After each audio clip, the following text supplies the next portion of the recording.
Le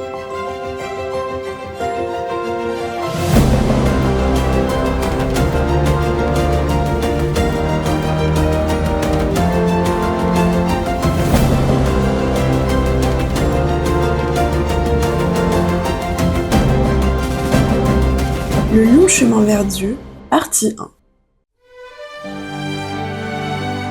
Pada est le plus jeune d'une fratrie de 6 enfants.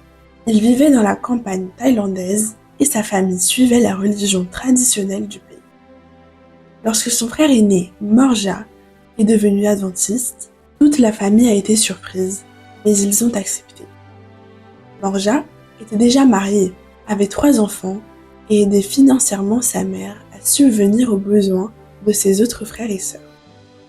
Pada ne comprenait pas pourquoi Morja était devenu adventiste et un jour, il demanda à son frère ce qu'il en était. Morja a invité son jeune frère à emménager avec lui et Pada y est allé, curieux de comprendre la décision de son frère. Dans la nouvelle maison, Pada se rendit compte que la famille de son frère ne mangeait pas certaines choses, comme le porc, les serpents et les rats. Morja lui explique qu'il ne mange que les aliments autorisés par Dieu selon la Bible. La famille de Morja n'était pas riche, mais elle dépensait l'argent pour mener une vie saine dans la ferme où il vivait. Il y avait beaucoup de travail à la ferme. Ils avaient une plantation de riz et des buffles pour les aider. Le travail se faisait du dimanche au vendredi et le premier samedi de Pada dans la nouvelle maison. Quelque chose de différent se produit.